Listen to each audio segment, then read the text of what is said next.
Hi, this is Naresh Kumar. Welcome back maths Naresh ఈ class. First time మన ఛానల్ని మీరు చూస్తున్నట్లయితే సబ్స్క్రైబ్ చేయండి, అలానే వీడియోని లైక్ చేయండి, మీ ఫ్రెండ్స్ కూడా షేర్ చేయండి. ఇవాళ మనం ఇంటర్మీడియట్ ఐపీకి సంబంధించిన సర్కిల్స్ అనే చాప్టర్లో నుంచి మనం 4 మార్కులకి సంబంధించిన ప్రాబ్లమ్ని డిస్కస్ చేద్దాం. Okay, find the equation of tangents of the circle at the points whose ordinates are. ఇక్కడ ఫస్ట్ నేను రఫ్లో కాన్సెప్ట్ని ఎక్స్ప్లెయిన్ చేస్తాను, మళ్ళీ నీట్గా స్టెప్ బై స్టెప్ చేస్తాను. ఓకే, ఫైనల్గా మన టార్గెట్ టాంజెంట్స్ కనుక్కోవాలి. ప్లూరల్ అంటే 2 టాంజెంట్స్ వస్తాయి, 2 టాంజెంట్స్. ఓకే, నెక్స్ట్ ఏంటి? అట్ ది పాయింట్స్ అంటే 2 పాయింట్స్ అన్నాడు. 2 టాంజెంట్స్ కనుక్కోవడానికి 2 పాయింట్స్ ఉండాలి. ఎస్, 2 పాయింట్స్ కావాలి. Okay, whose coordinates are. మరి ఎప్పుడైనా మీరు ఇట్లా దీన్ని ఎక్స్ కామా వై ఉంది కదా, దీన్ని కోఆర్డినేట్ అంట. సో ఇందులో ఎక్స్ని ఏమంటామంటే అబ్సెసా అంటాం, వైని ఏమంటామంటే ఆర్డినేట్ అంటాం. ఓకే, ఎక్స్ కోఆర్డినేట్ని ఏమంటాము? ఆబ్సెసా. వై కోఆర్డినేట్ని ఆర్డినేట్ అని చెప్పచ్చు. అయితే మన ప్రాబ్లంలో హూస్ ఆర్డినేట్స్ ఆర్, ఆర్డినేట్ ఇచ్చేసాడు, వై ఇచ్చేసాడు అనమాట. అంటే ఎక్స్ కామా వై 1 అనమాట. మరి ఎక్స్ వాల్యూస్ 2 వస్తాయి ప్లస్ ఆర్ మైనస్లో. సో అప్పుడు 2 పాయింట్స్ వస్తాయి. ఫర్ ఎగ్జాంపుల్ 2,1 -2,1 ఇలా రావచ్చు. అంటే ఎక్స్ వాల్యూ 2 వస్తే, అంటే క్వాడ్రాటిక్ ఈక్వేషన్ ఇన్ ఎక్స్లో వస్తే అప్పుడు ఎక్స్ వాల్యూస్ 2 వస్తాయి. ఓకే, సో అప్పటి నుంచి ఇంకా మనం ఒక పాయింట్ తెలిసినప్పుడు, సర్కిల్ తెలిసినప్పుడు టాంజెంట్కి formula, the equation of tangent at P to the circle is S1 = 0. మరి S1 అంటే ఏంటి? x1 plus y1 plus g into x plus x1 plus f into y plus y1 plus c, that is 0. మరి మన దగ్గర x1 y1 అంటే point తెలుసు, x1 అంటే 2, y1 అంటే 1. సబ్స్టిట్యూట్ చేసేస్తాం. మరి జిఎఫ్సిలు ఎట్లా వస్తాయి? సర్కిల్ తెలిసినప్పుడు జిఎఫ్సిలో ఆటోమేటిక్గా స్టాండర్డ్ ఫామ్తో కంపేర్ చేసి కనుక్కొని సబ్స్టిట్యూట్ చేసేస్తాం. ఓకే, సో మరి నెక్స్ట్ ఇంకొక టాంజెంట్ కావాలి, పాయింట్ ఉంది. అట్లనే equation of tangent at Q అనుకుంటే, సో -2,1 దగ్గర ఇంకొక టాంజెంట్ వస్తుంది. ఓకేనా? సరే, మరి ఇప్పుడు స్టెప్ బై స్టెప్ నీట్గా చేద్దాం.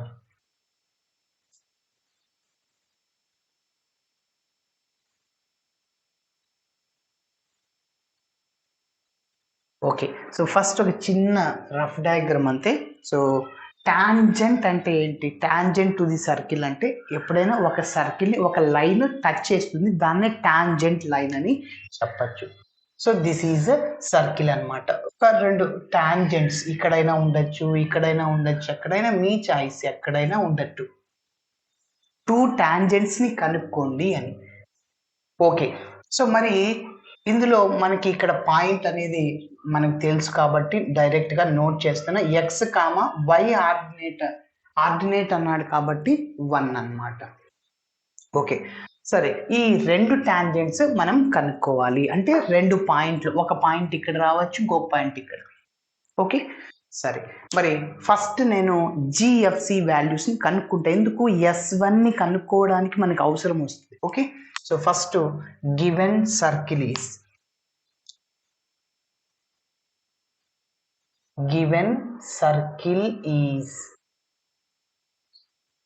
ఏంటి? x² plus y² minus 8x minus 2y plus 12 = 0. ఇప్పుడు దీనిని నేను స్టాండర్డ్ ఫామ్తో కంపేర్ చేస్తున్నా. Comparing the above equation with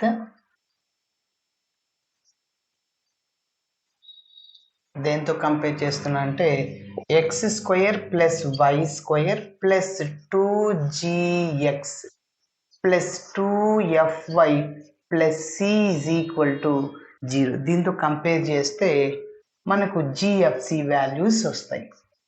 we get.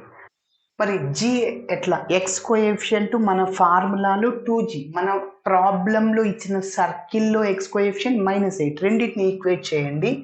So 2g is equal to -8, ఇక్కడ నుంచి g ఈజ్ ఈక్వల్ టు -4 అనమాట. నెక్స్ట్ అదేవిధంగా 2f is equal to y coefficient -2, అప్పుడు f is equal to 2 1s 2 1 time cancel అయిపోద్ది, -1. మరి C value ఎంత అంటే 12 అనమాట. ఓకే, నెక్స్ట్ ఇంకా మనకి ఏం కావాలి? డేటా. మరి ఆర్డినేట్ అని ఇచ్చాడు కదా, సో అదే రాస్తున్నా. సో లెట్ గివెన్ దట్ అని రాస్తున్నా. గివెన్ దట్ ఆర్డినేట్ దాన్ని y అనుకుంటున్నా ఈజ్ ఈక్వల్ టు 1. సో ఇప్పుడు మనకు ఒక పాయింట్ రాద్దాం. లెట్ ఎక్స్ కామా వై అంటే 1 be a point on the circle. Circle పైన ఒక పాయింట్ అనుకుంటున్నాం.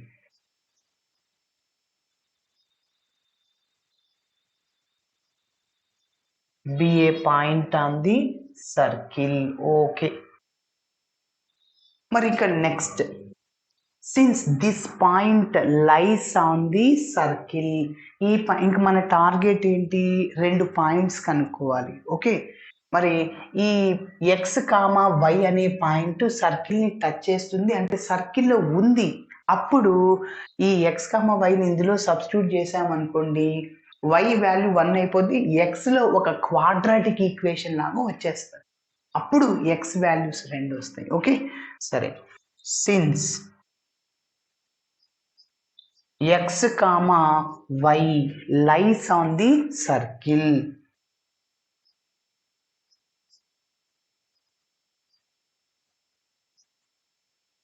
సర్కిల్ పైన ఉంది అంటే సర్కిల్ని టచ్ చేస్తుంది అంటే సర్కిల్లో సబ్స్టిట్యూట్ చేయండి. సో సర్కిల్లో సబ్స్టిట్యూట్ చేస్తున్నా. సో దీనికి ఒక నంబర్ 1 ఇస్తుంది. 1 ఇంప్లైస్ ఎక్స్ అంటే ఎక్సే, వై ప్లేస్లో మాత్రం 1. X square plus y square అంటే 1 స్క్వేర్ -8x -2y 2 into 1 అంటే 2 plus 12 is equal to 0. So ఇక ఫస్ట్ ప్లస్లు ఉన్నవన్నీ యాడ్ చేద్దాం. 12 + 1 13 - 2 13 మైనస్ ఎంత? +11. ఓకే, కాబట్టి X square -8x + 11 is equal to 0. Okay, ఇప్పుడు యాక్చువల్గా మీరు ఫ్యాక్టర్స్ని కనుక్కుంటారు. 11కి ఫ్యాక్టర్స్ 1 11, రెండింటిని యాడ్ చేస్తే 12 వస్తుంది, కానీ సబ్స్ట్రాక్షన్ చేస్తే -10 అట్లా వస్తుంది, కానీ నో యూస్, మిడిల్ టర్మ్ రావాలి. సో ఇప్పుడు మనం ఏం చేస్తాం అంటే -b ± √b² - 4ac అప్లై చేస్తాం. Okay, so this is a quadratic equation in X. So కాబట్టి కంపేరింగ్, ఇంకా మనకి ఫార్ములాలో ఏబిసిలు కావాలి. Comparing the above equation with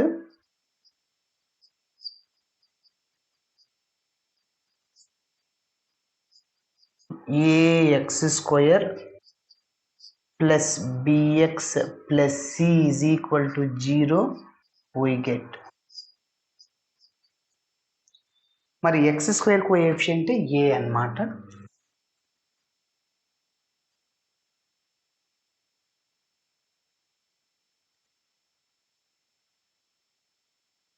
okay, next. So a is equal to 1, b is equal to y coefficient, x coefficient ఎంత? -8, c is equal to 11. Okay, ఇప్పుడు ఫార్ములాని రాస్తాం.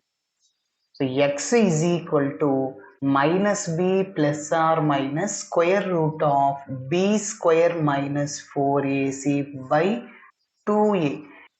మన దగ్గర అన్ని వాల్యూస్ ఉన్నాయి, సబ్స్టిట్యూట్ చేద్దాం. So x is equal to minus b, minus minus plus అవుతుంది, 8 plus or minus square root of b square minus 8 square, minus స్క్వేర్లో ప్లస్ అవుతుంది 64 అన్నమాట, minus 4ac, 4 into 1 into 11 44.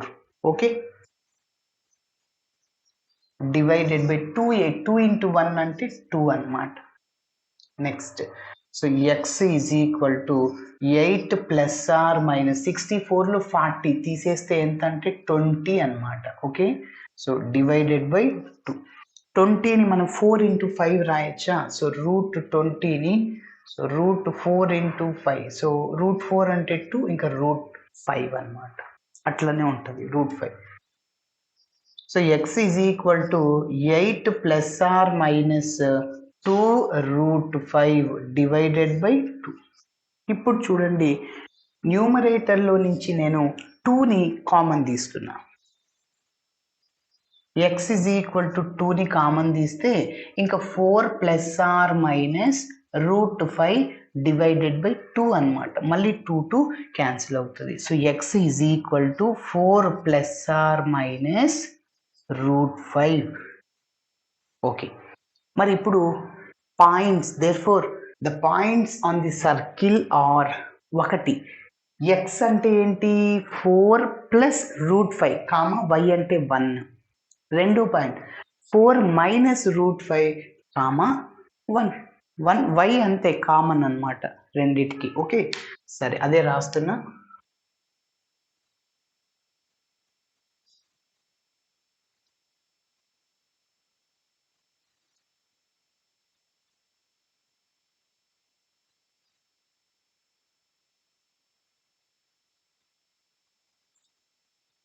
Okay, so therefore the points on the circle are,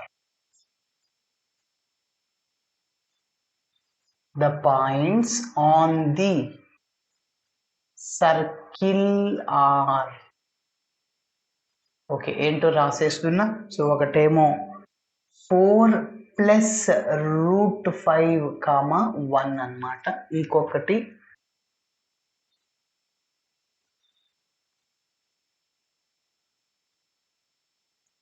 and 4 minus root 5 comma 1. Okay, సరే ఇప్పుడు మన దగ్గర 2 points ఉన్నాయి. అలానే సర్కిల్లో మనం స్టాండర్డ్ ఫామ్తో కంపేర్ చేసి జిఎఫ్సీలు వచ్చాయి. సో వాటిని మనం టాంజెంట్ని అప్లై చేయడానికి ఉపయోగిస్తాం. Okay, so S1 is equal 0ని కనుక్కున్నాం. ఓకే, అది రఫ్ చేస్తున్నాం. ఓకే, నెక్స్ట్ చూద్దాం. సైడ్ హెడ్డింగ్ పెడుతున్నా, ఈక్వేషన్ ఆఫ్ టాంజెంట్,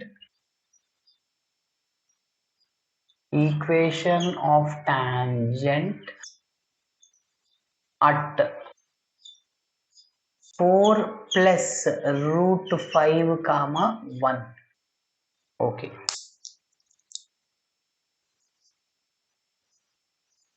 మరి పాయింట్ తెలుసు, సర్కిల్ ఈక్వేషన్ తెలుసు, టాంజెంట్కి formula S1 is equal to 0.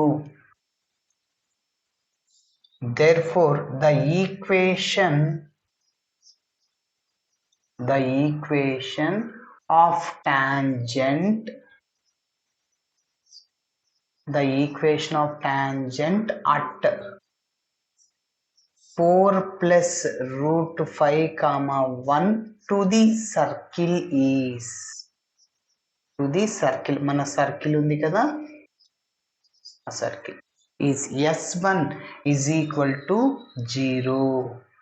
మరి ఫార్ములా S1కి ఫార్ములా స్టార్టింగ్లో చెప్పాను, x into x1 y into y1 plus G into x plus x1 plus F into y plus y1 plus C is equal to 0. ఇప్పుడు మన దగ్గర అన్నీ ఉన్నాయి. x1 y1 అంటే ఇది x1 y1 అన్నమాట. ఇంకా మనకి జిఎఫ్సిలో ఆల్రెడీ నోట్ చేసాం స్టార్టింగ్లో. సో ఎక్స్ ఇంటూ x1 అంటే ఎంత? 4 plus root 5 plus y into y1 అంటే 1 అన్నమాట. Plus g plus minus minus అవుతుంది. So 4 into x plus x1 అంటే 4 ప్లస్ √5 ప్లస్ ఎఫ్ అంటే -1 ప్లస్ మైనస్ మైనస్ అవుతుంది. అట్లనే y ప్లస్ y1 అంటే 1 అన్నమాట. ప్లస్ సి అంటే constant plus 12 that is equal to 0. ఇంకా సింప్లిఫికేషన్ చేద్దాం. ఎక్స్తో 2 టర్మ్స్ని సో -4తో ఈ రెండింటిని మల్టిప్లై చేద్దాం. Okay, 4x plus x into √5 or √5 into x plus y అలానే రాస్తున్నాం. -4తో మల్టిప్లై చేస్తున్నాం. 4x -4x plus 4x cancel plus minus అవుతుంది. సో 4 ఇంటూ 4 16 అనమాట. -4 plus √5 plus minus minus 4 into √5. Next మైనస్తో మల్టిప్లై చేయండి. So -y plus minus minus అవుతుంది. -1 plus 12 that is 0. -y plus y కూడా క్యాన్సిల్ అయిపోయింది. ఓకే, మరి నెక్స్ట్ చూడండి, ఇంకా మిగిలినవి ఏంటో రాద్దాం. So √5 into X. నెక్స్ట్ చూడండి, ఇక్కడ కాన్స్టెంట్స్ చూద్దాం. -4 మైనస్ √5 అలానే ఉంటుంది. -4 √5. ఇప్పుడు కాన్స్టెంట్స్ని చూద్దాం. -16 -1 -17 plus 12 -5. Yes, okay, so completed అయింది. ఇంకొద్దిగా చిన్న అరేంజ్మెంట్. ఈ రెండిట్లో √5 కామన్ కదా. సో 5ని ఏం రాయొచ్చు? √5 into 5 that can be written as √5 into √5. ఎందుకు? √5 ఇంటూ √5 హోల్ స్క్వేర్ అయిపోద్ది. స్క్వేర్కి రూట్కి క్యాన్సిల్ అయిపోతుంది. రెండిటికి ఇంకా 5 మిగులుతుంది అన్నమాట. √a into √a whole square కాబట్టి so √5 into √5. So √5 whole square. స్క్వేర్కి రూట్కి క్యాన్సిల్ అయిపోతే 5 వస్తుంది. ఎస్, కాబట్టి √5ని కామన్ తీస్తున్నా. సో ఎక్స్ -4 ఇక్కడ మైనస్ √5 రాయొచ్చు కదా. √5 కామన్ వెళ్ళింది, ఇంకొక √5 ఉంటుంది దట్ ఈస్ 0. ఇప్పుడు √5 రైట్ సైడ్ పోతే డివైడ్ అవుతుంది. 0 by anything 0. Yes, so x -4 √4 minus √5 is equal to 0. ఒక టాంజెంట్ వచ్చేసింది. ఎస్, ఇప్పుడు ఇదే విధంగా ఇంకొక టాంజెంట్ని కనుక్కుందాం. ఇంకొక టాంజెంట్ కనుక్కోవాలి కదా. హెడ్డింగ్ మళ్ళీ equation of tangent at point ఏంటి? 4 మైనస్ √5, 1. ఎస్, ఇంతకుముందు ఏం చేస్తాం అట్లనే మొత్తం. The equation of tangent at 4 minus √5, 1 to the circle is S10. Formula ఇదే అనమాట. ఎక్స్ ఇంటూ x1 అంటే ఇదే కదా 4 minus √5 plus y into y1 అంటే 1 ప్లస్ g అంటే -4 x ప్లస్ x1. x అంటే xే, x1 అంటే ఎంత? 4 మైనస్ √5. ఓకే, ప్లస్ f అంటే -1. సో y ప్లస్ y1 అంటే 1 అనమాట. ప్లస్ c అంటే 12. ఓకే, నెక్స్ట్ 4తో మల్టిప్లై చేస్తున్నా. ఎక్స్తో x into 4 or 4 into x 4x minus √5 into x plus y అలానే ఉంటుంది. మళ్ళీ -4తో x మల్టిప్లై చేస్తుంది. -4x. So -4 plus 4 -16. అట్లనే -4 ఇంటూ -√5 ప్లస్ 4√5 అవుతుంది సార్. ఓకే, నెక్స్ట్ ఇక్కడ -5 అట్లనే ఉంటుంది. ప్లస్ -1 సో ప్లస్ 12 అలానే రాసి. సో ఇంకా ఇక్కడ మళ్ళీ -4x plus 4x cancel, -y plus y cancel అయిపోయింది. ఇంకా మిగిలింది చూద్దాం. మిగిలింది ఏంటి? -√5x. ఇంకా ఇవి చూడండి, -16 -1 -17 ఇంతకుముందు లాగే ప్లస్ 12 అంటే -5. ఎస్ రాశాను. ఇంకా ప్లస్ √4 రాశాను. ఎస్, ఇప్పుడు చూడండి, నేను మైనస్ని అలానే √5ని కామన్ తీస్తున్నా ఇంతకుముందు లాగే. సో ఈ మైనస్ టర్మ్ ప్లస్ అవుతుంది, అట్లనే ఈ ప్లస్ మైనస్ అవుతుంది, అట్లనే ఈ మైనస్ ప్లస్ అయిపోయింది. కాబట్టి ఈ 5ని √5 ఇంటూ √5 రాసుకోవచ్చు కాబట్టి సో ఇలా ఈ -√5 రైట్ సైడ్ పోతే 0 అవుద్ది. సో కాబట్టి ఇక్కడ ఏమొస్తుందంటే ప్లస్ వస్తుంది. సో x -4 ప్లస్ √5 ఇంకొక టాంజెంట్ వచ్చేసింది.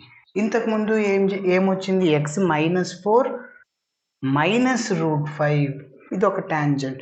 ఇప్పుడు ప్లస్ √5 ఇది ఒక టాంజెంట్. లాస్ట్లో ఒక లైన్ రాస్తున్నా. therefore the required tangents are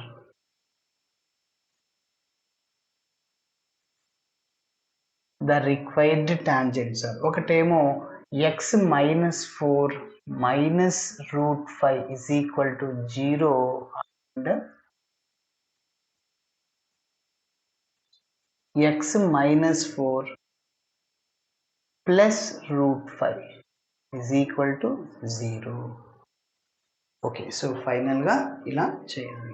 thanks for watching my video. Video నచ్చితే ఖచ్చితంగా మీ ఫ్రెండ్స్ కూడా షేర్ చేయండి. బాయ్.